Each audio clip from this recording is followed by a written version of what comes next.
Actually Balwant Singh नाम के एक सिख थे जो काफी पहले ईयर 1906 में कनाडा आए थे। कुछ साल बाद जब ये सेटल हो गए कनाडा में तो ईयर 1912 में इनकी वाइफ भी कनाडा आ रही थी, लेकिन कनाडा के रूल्स की वजह से इनकी वाइफ को कनाडा के बॉर्डर पे ही डिटेन कर दिया गया, मतलब कि बॉर्डर पे ही रोक दिया गया और कई दिन तक इनका केस जो था वो कोर्ट में भी चला। लेकिन क्योंकि उनकी वाइफ प्रेग्नेंट थी तो उनको उस हालत में वापस नहीं भेजा जा सकता था इतनी लंबी जर्नी में, तो कनाडा अथॉरिटी ने एक्ट ऑफ ग्रेस का नाम देकर कनाडा में रहने की परमिशन दे दी और 28 अगस्त ईयर 1912 को इनका एक बच्चा होता है जिसका नाम था हरदयाल सिंह अतवाल। ये वैनकूवर के सिख टेंपल में पैदा हुए। ये कनाडा के अंदर सिख फैमिली फॉर्मेशन का सबसे पहला एग्जांपल था और ये ओरिजिनल इमेज है फैमिली की। अब ईयर आता है 1914। एक सिख बिजनेसमैन थे गुरदीप सिंह, ये काफी रिच थे और इनके लिंक्स भी बहुत अच्छे थे। इन्होंने कहा कि कनाडा की अथॉरिटी हमारे साथ डिस्क्रिमिनेशन कर रही है और जब तक हम लोग कनाडा में जाके इस चीज को चैलेंज नहीं करेंगे तो कनाडा के रास्ते हम लोगों के लिए कभी नहीं खुलेंगे। तो इन्होंने क्या किया कि इन्होंने हांगकांग से एक शिप रेंट किया जिसका नाम था कोमागाटा मारू और ये जो शिप थी इसमें इंडियंस को लिया। टोटल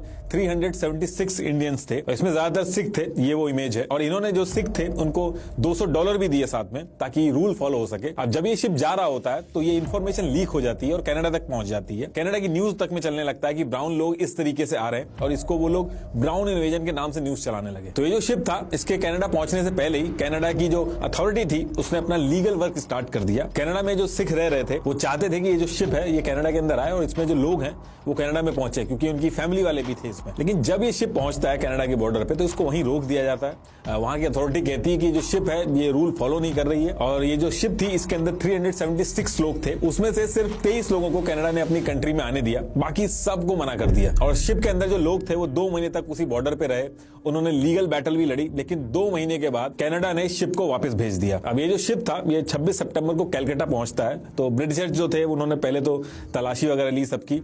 उसके बाद ब्रिटिशर्स चाहते नहीं थे कि जितने भी सारे लोग हैं ये कलकत्ता में एक साथ रुके, तो लोग चाहते थे कि ट्रेन से पंजाब भेज दिया जाए इनको। लेकिन जिसमें जो गुरजीत सिंह थे उन्होंने ट्रेन में जाने से मना कर दिया। उन्होंने कहा कि हमारे पास गुरुगंज साहिब है। लेकिन जब जबरदस्ती करके भेजा जाने लगा तो वहां पे आपस में लड़ाई हो गई और ब्रिटिशर्स ने फायरिंग कर दी इस चीज को लेकर, जिसमें 23 से 40 लोगों की जान चली गई। ये इतना बड़ा इंसिडेंट था कि मई 2008 में ब्रिटिश कोलंबिया ने एक मोशन पास किया और कोमागाटा मारू के पैसेंजर्स के लिए माफी मांगी।